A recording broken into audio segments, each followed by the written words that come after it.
My name is Jessica Knight, and this is the Relationship Recovery Podcast. This episode is on trauma bonding, and it's going to be a lot. I will warn you about that now. I might break this up into smaller, digestible episodes, but this is long, and this is a lot, just as trauma bonding is. And I wanted to start with a quote that I thought would be helpful. And then I realized that there was a key line in it that I hated. So I likely will go on a quick rant, but I think it's important before we dive into this stuff. The quote goes, "You take their mistreatment as a challenge and staying as a testament of how much you love them with honesty. I just butchered that.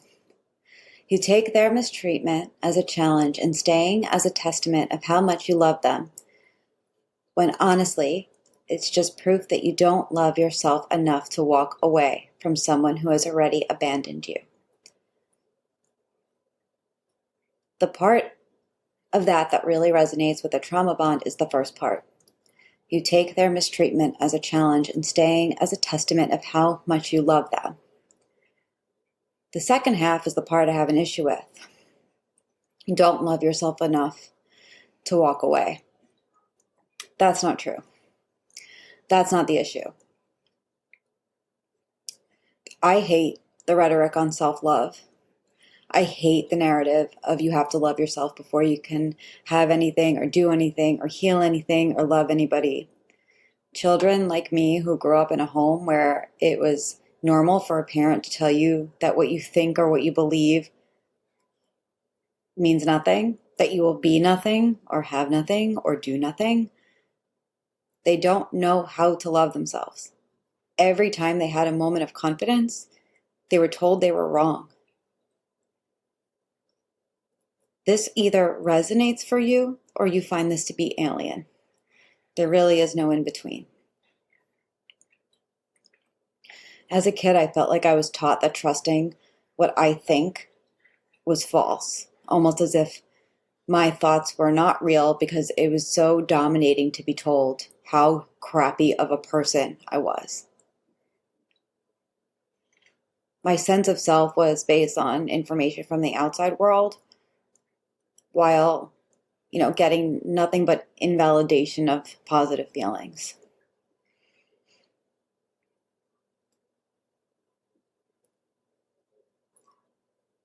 Telling somebody that they should love themselves, or that they're with somebody because they don't love themselves, or they stay because they don't love themselves. It's really fucking abusive, and it's really traumatic to hear when you are that person. You have to take a step back and believe that while some people may have been brought up in nurturing and improving homes that allowed their children to express themselves and their emotions, those kids grew up with an eternal sense of self-worth and trust within themselves that was supported and validated by their caregivers. When our first instinct is to tell someone that they need more self-love, it can be very shaming and damaging, especially if they hear it from everyone else, every Instagram post, every self-help book, every sign in the bathroom wall. The abused and abandoned child is sitting there screaming, how? Explain how the fuck how? And what does that even fucking mean? Most people don't know how to build up their own self-worth, and I've certainly had my own battles with that. And I did resent all of the words associated when it came to it. And so when I was going through my healing, all I knew that was I wanted to be able to trust myself. That's it. I wanted to be able to trust myself. End rant. Felt like that's important. Yeah, I'm not going to say more about that. I felt like that was really important before we talk about something that is very deep. If you are in a trauma bond, I personally believe that you saw the absolute best and the absolute worst of your partner. I'm also sure that his best was really good. I'm sure it was sweet and kind and raw, even pure. And when you say you knew who they really are on the inside, I really fucking know you mean it. But I say this all the time, that if somebody started off the relationship abusive, you never would have went out with them in the first place. And so I will not be the one to tell you if you love them or not, or if the love was real. I will tell you that if you continuously feel you love the same person who is deeply hurting you, then it is very likely a trauma bond. A trauma bond convinces you that you are in love with your abuser. You will feel like he is your soulmate. You'll notice I'll use the word he a lot. And that is because that's rather than saying he, she, they, the entire podcast, I choose to say he, but you can sub that out with whatever resonates with you.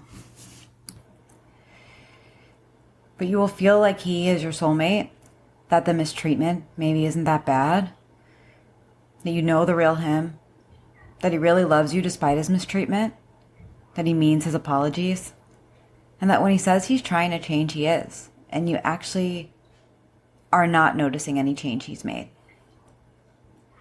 And when I was in trauma bond, I could not separate reality from where things actually were. It has been said that when you are in trauma, you are not in reality. And that is something that I really struggled with understanding. I literally thought and felt this person was my person. I even went to psychics to have them affirm that. It felt like an addiction, and it was. And I could not break it no matter how much I hurt. I just kept putting my hand on the stove and letting it burn over and over again. And when we would argue, or rather, when he'd lash out, I'd have this moment of clarity. Even telling a friend, like, I feel like I saw this clearly for the first time. And I would journal and be on my personal high horse for a day or so, only to completely crumble when I didn't hear from him or when he was upset with me, which was honestly usually due to my reaction to his abuse. Setting boundaries just felt impossible for me, not even for him. If he called and I didn't answer, I wondered what he'd think instead of what I felt or what I needed. People would be like, why can't you just break away? And I had no answer. The answer was, I don't know, but I can't right now. It's so fucking hard. I was so intertwined with his brain and what he thinks that I could not consider my feelings as valid. When I did set a boundary, or boundaries finally, it didn't help that every boundary I did set was twisted or turned around. For example, I remember requesting time to sit with something, to think of something, and he told me I was just being defensive. And I was like, I'm not being defensive. Like, this has been going on for a year, and I just really need time to collect my thoughts in my brain, and I will talk to you eventually. Soon, probably. Like, considering how fucking trauma bonded I am, I most likely will talk to you within a day. And I was made to feel like that was ridiculous.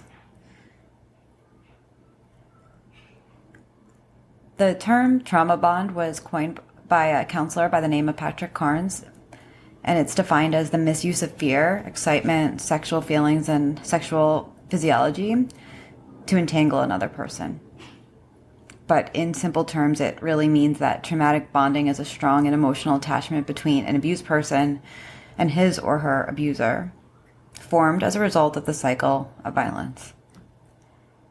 And so, before we go further, I want to take a second and address the cycle of violence for a domestic partnership. And just know I will cover more on this in another episode.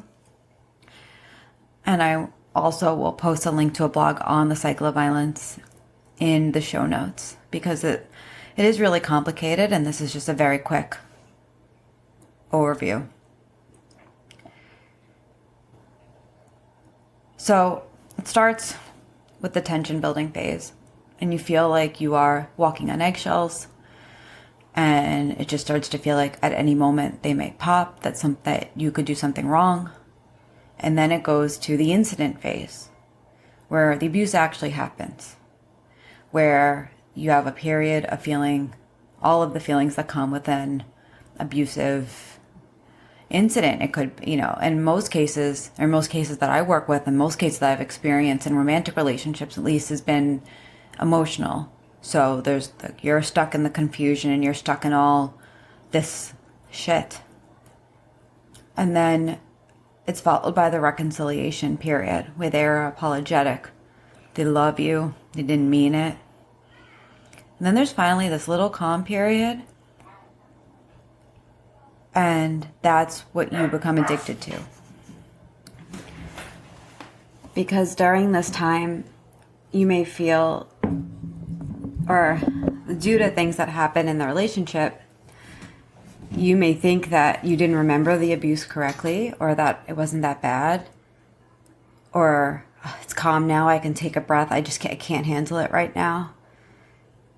When it just gets worse, and you just become accustomed to telling yourself it's not that bad. Mixed with the signs of abuse that I discussed in episode 3, especially gaslighting,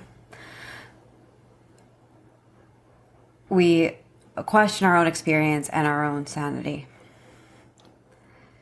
And so just to back up a little bit, some of this was covered in episode 3, some of it was not.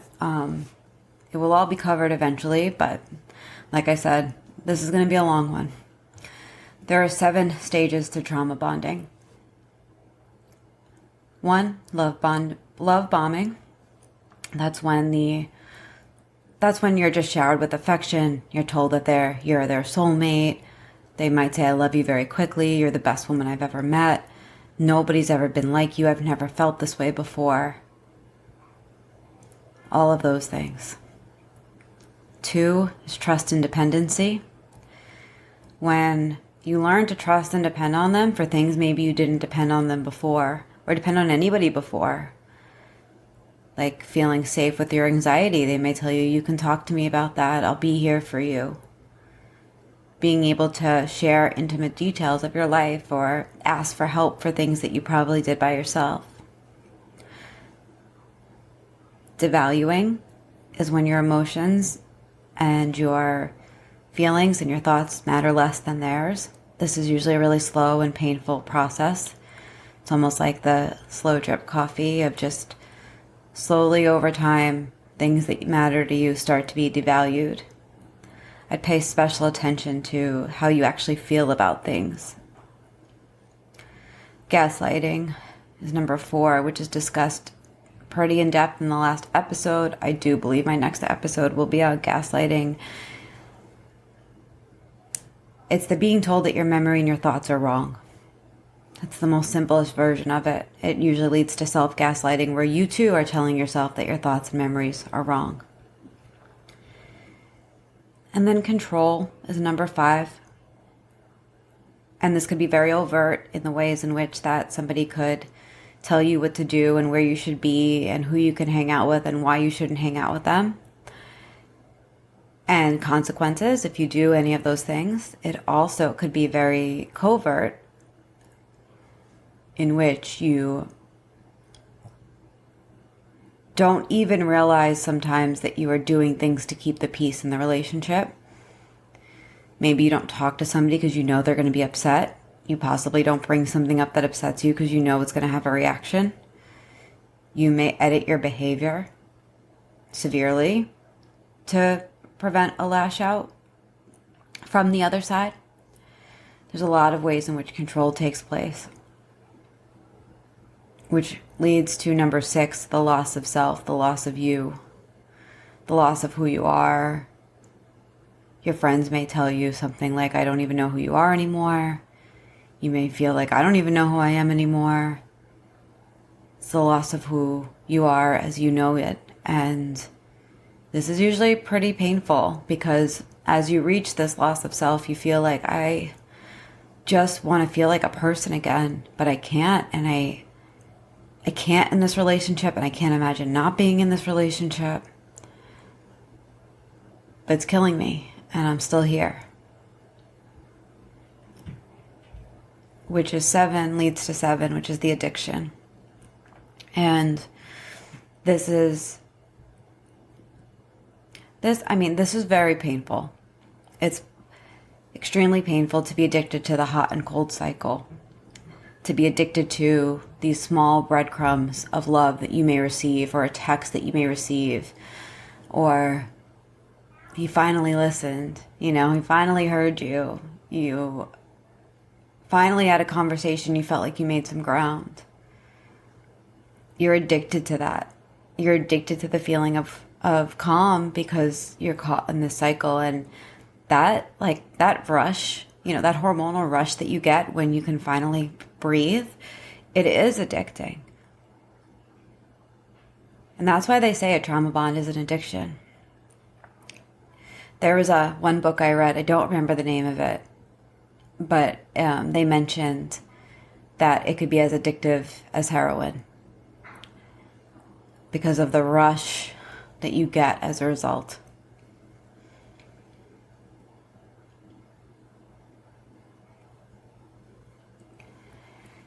And so, in order to kind of understand this a bit more and right size what this feels like for you, I was thinking back to what helped me understand that and what helped me feel good and, well, not good, made me, I guess, like right size my situation. And Teal Swan actually talks about this very clearly in a video, and I will post the video in the show notes so you can watch it. But before we start, I would like you to just keep in mind, trauma bond is an addiction. The purpose of an addiction is to self-soothe a dysregulation within yourself, a discomfort. Dysregulation can mean a lot of things. You can think discomfort, you could think unease, whatever that means for you. So I'm going to paraphrase what she says. I want you to imagine that there's a laboratory, and in the laboratory there's a rat in the cage.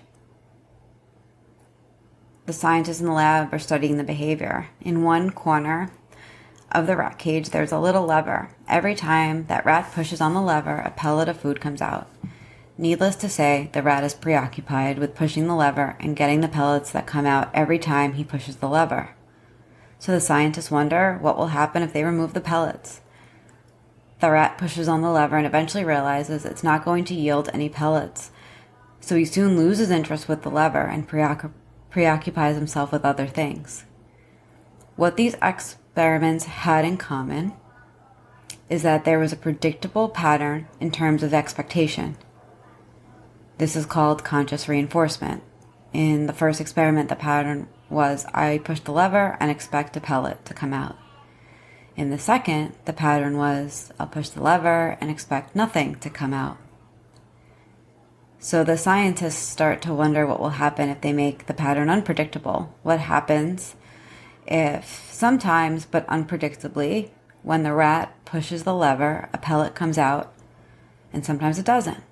They imagine that the rat would become frustrated and eventually lose interest in the lever. In fact, the opposite happened. In this experiment, again and again, each rat became absolutely anxiously obsessed with the lever and neglected all of its other grooming habits and started deteriorating. The rat was engaged in an intermittent reinforcement experiment, and the intermittent reinforcement had created an addiction. When the scientists first gave the rat intermittent reinforcement and then later gave him the continuous reinforcement of no pellets in response to them pressing the lever, the rat stayed obsessed with the lever, despite receiving nothing. The rat had grown accustomed to periods of time where no reinforcement was given. The intermittent reinforcement had created persistence in the face of resistance. Intermittent reinforcement applies to much more than just rewards and wanted things. And so, for the sake of the episode that Teal Swan did on this, she said, we are going to assume that intermittent reinforcement applies to things you want that are only granted inconsistently, unpredictably, and occasionally. But conversely, enforced inconsistently, unpredictably, and occasionally. This causes people to become confused and either become terrified about how to interact with the person setting the rule or boundary, or conversely, to push the limits until they get what they want from the person setting the rule or boundary. Intermittent reinforcement creates addiction. If you are trauma bonded, you are likely in a relationship with intermittent reinforcement. In this kind of relationship, the things we need, like love, are only granted inconsistently. But the fact that they are granted occasionally keeps us really freaking hooked. We build up so much despair and starvation that when we get a single scrap, the relief we experience by getting that scrap feels like the best thing, and we chase that feeling and do everything we can do to get it. If you are in an intermittent reinforcement relationship, you are in an abusive relationship. Whether or not the other person is consciously doing it, it is abuse. The person in control often intermittently reinforces the partner only to withdraw that reinforcement. Like, for example, they occasionally give their partner closeness in the beginning only to later deny them closeness completely.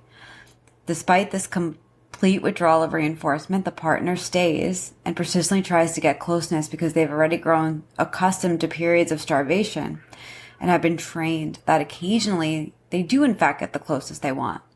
So they are hooked on the hope that they will. And they push harder than ever for the closeness that they occasionally got in the past. And that they may in fact never actually get again. And this is what creates starvation within a person. And you almost always, I think you always see intermittent reinforcement in an abusive relationship. These relationships are so hard to walk away because it is not a relationship. This is in fact like mostly an addiction. It is an addictive relationship. And by walking away, the body is actually forced to go into withdrawal, which I'm going to talk through a bit later. The person who is on the opposite end of the reinforcement will stay in the relationship, deteriorating, desperately trying to figure out the pattern of reinforcement so that they can control the conditions of the relationship, so that they can get the thing they need or want from the partner to come out consistently. Mixing the analogies. For example, Teal Swan says, if I notice that I don't get any pellets when this certain friend is around, then I will get rid of the friend so I can get pellets for my partner. The person on the receiving end may change everything about themselves and lose themselves completely to do this. Even if this doesn't feel like you, I imagine that you have that everyone listening to this can think of one person that they know in their life. They get into a relationship, they start to deteriorate, you rarely see them, and they adhere to the wishes of their partner, they do the things that they do, they start to like new things, and they start to mirror their partner. This is because on the other side of addiction, there is something you are desperate to avoid. And I use the word dysregulation before to describe what addiction keeps us safe from. But on the other side of the addiction is it could be abandonment, it could be fear, could be financial worries, shame, actually being your parent.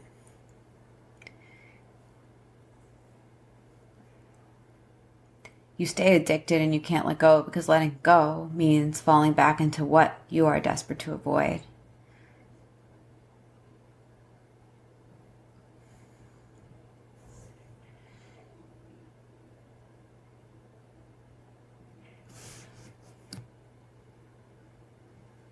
And if you're wondering, like, why the person on the other end would do this, consciously or unconsciously, that it's a desire to control, which also has roots in trauma. When I was growing up, I had an eating disorder. I was anorexic, I was bulimic, I would overly work out. There's a lot of ways in which I used eating, fitness, and skinniness to control my reality. And it was because I felt so out of control of everything else. And so that is rooted in my own trauma. The desire to control is rooted in their trauma.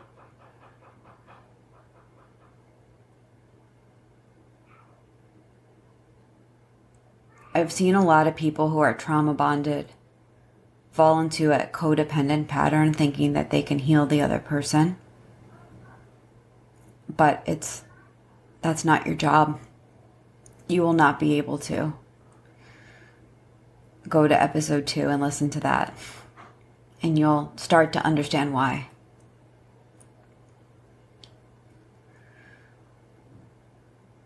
Controlling you is how they avoid their own shit. It's how they avoid looking at their own life. And they are the only person who can figure out that they need healing and seek whatever that is to heal themselves. And they may actually tell you that they're going to work on themselves. But this is just another way of reconciliation, which would be intermittent reinforcement, to get you to the calm state. They have no actual intention of facing their issues. It's just promising will make it seem like they are. It serves the relationship for you to stay hooked. And if you are in this kind of relationship, and if all of this is resonating with you, you really need to ask yourself, is this person taking steps to change? Does this person care at all when I tell them their behavior is abusive, if I've done that? And is this worth my time?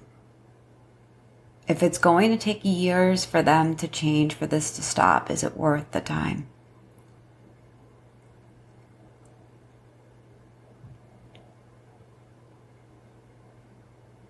It's really, really normal to miss the abuser if we choose to leave. Everyone around you may expect you to feel like angry or pissed off at them, but there's a really good chance you're just going to miss them and that you're going to need time to grieve. And I encourage you to only speak with friends who are supportive of where you are. The people who get frustrated you for missing him are not your people right now. You don't have to push them away, but I do encourage you to take a break from discussing this topic with them. And I encourage you to get a coach or a therapist that specifically works with this issue. It really helps when somebody can understand what you're going through.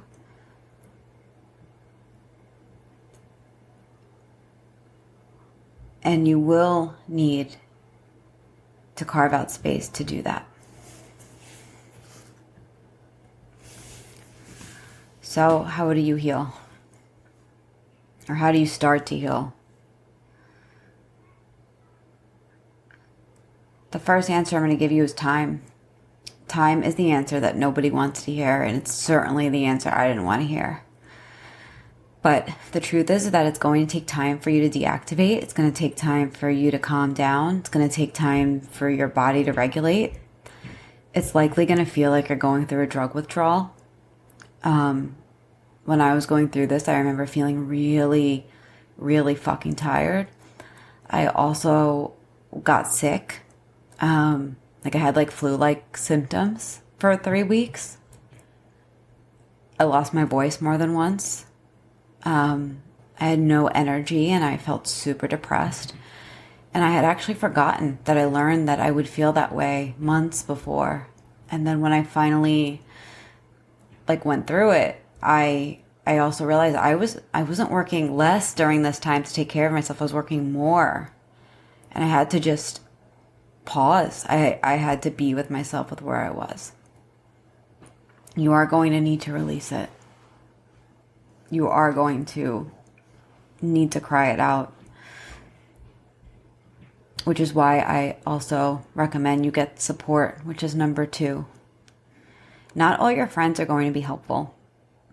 I know I just mentioned that. It is important to say that again. I encourage you to treat it like an addiction and find friends that are going to meet you with no judgment, compassion, and understanding. With my clients, I like to set up a container to set up a time period that feels safe for them. So it could be a day or 3 days, a week, until their birthday, whatever it is. And I go based on what you want to try, not what I think. And just to create a space in which we are trying on some new feelings. We're trying on some new habits. I will not tell you to block them if you're not ready. I will not give you any non-negotiables.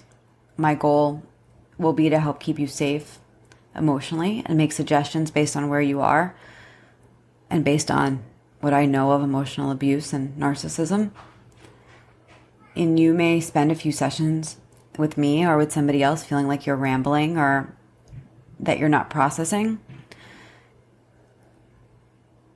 But you are 100% processing. And I truly believe that sometimes we need to talk out what happened to us to set ourselves free. And if you work with me, I also allow people to send me messages in between. You could even send me screenshots if needed, so I can help you respond in a way that protects you.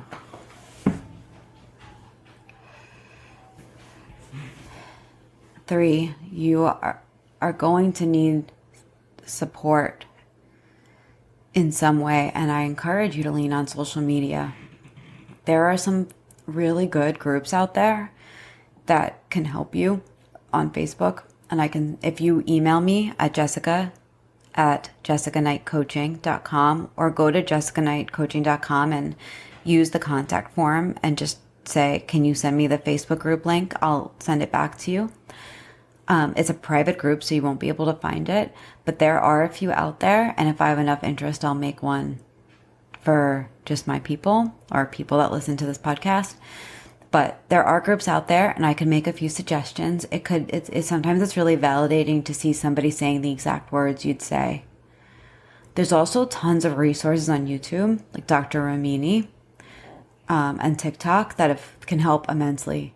Sometimes even just seeing others commenting that they've been through the same things will make you feel so much less alone and so much less ashamed.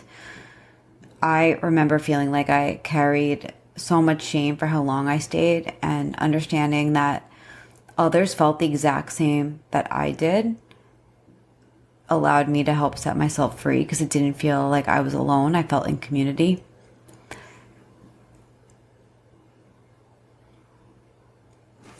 The social media groups can also be really good for realizing that abusers are not special.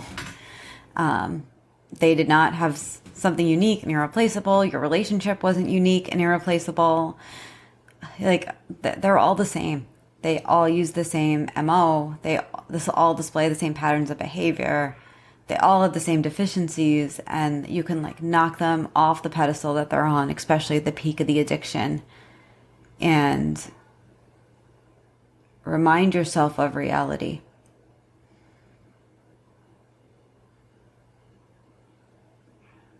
I remember feeling like I needed to remind myself that it was never a matter of not being good enough for somebody else. Nobody would ever be able to fill that void for him. And that came from reading comments on Facebook. Number 5, journal and unpack. The journaling would support. Thinking alone cannot get you through this. You have to feel it. You have to process it. And you have to process what got you here. Remember, when you are in trauma, you are not in reality. And it's important to have somebody that helps you get there. It's important to have somebody that reminds you of the pattern.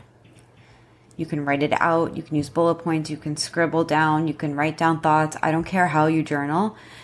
I think it's really important that it just gets out of you and onto paper. Which brings me to the next one of writing out the abuse. You need to do this when you're ready. I could say that 16 times. You need to do this when you feel ready. My suggestion to you is write out the first time that you felt abuse and then make a timeline. And then you're probably going to notice that there were times before that time and just put them before. Just write it down. When I did this, I had to create the scene for myself. So I had to set up, I remember I completely cleaned my living room area and moved all my daughter's toys out of the way. And I sat down and I lit a candle that I had sitting around for a while. And I had all my stuff in front of me, all my books on abuse. I don't know why I felt like I needed to have them there, but I was I just felt supported by them. And then I literally wrote it out. I wrote out everything. It took a long time, but it felt really cathartic and almost as if I couldn't hide from it. Number 7, write out what a healthy person would do when you find yourself ruminating. A healthy person would have been appalled to hear that they had abusive behavior. A healthy person would have listened to my feelings when I told them that I was upset. A healthy person wouldn't have wanted me to be activated. They would have done anything to make me not as activated. A healthy person would have talked through my insecurity when I expressed it. Things like that. It can go as far as a healthy person wouldn't speed when they're pissed off. A healthy person wouldn't lay their hand on me. You get the gist. And if you don't, you can email me for that too. 8. Once we get through a lot of the feelings and we start to feel better, you need to work on the thinking so that you don't end up back in an abusive relationship. You'll have to reframe what you think on relationship. This is especially helpful to do in a coaching relationship. It's obviously helpful for therapy too. You can do some of this work on your own if you're committed, but it's really healthy to write out what you even need in a healthy relationship. What does a healthy relationship look like? You may find that you don't even know what a healthy relationship looks like.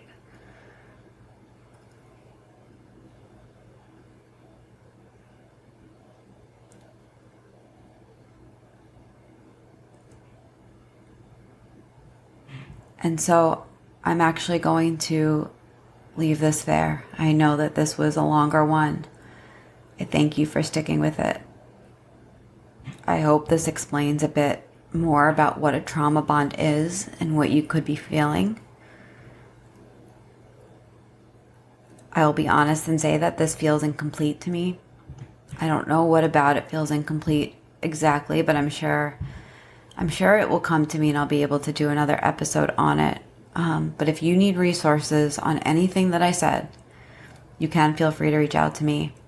You are not alone. I think you can probably tell listening to this one that I've definitely experienced this. And I actually said to a friend yesterday that if I didn't go through what I went through, I wouldn't have understood this. I wouldn't have been able to understand it. You really have to feel it to get it. Other people just don't fucking get it. And I think this is one of those things that you really need to feel to really understand, to really show up with compassion and understanding. So thank you. You can reach out to me on Instagram at Jessica Knight Coaching. My website is jessicaknightcoaching.com, and you could email me, jessica@jessicaknightcoaching.com. Thank you.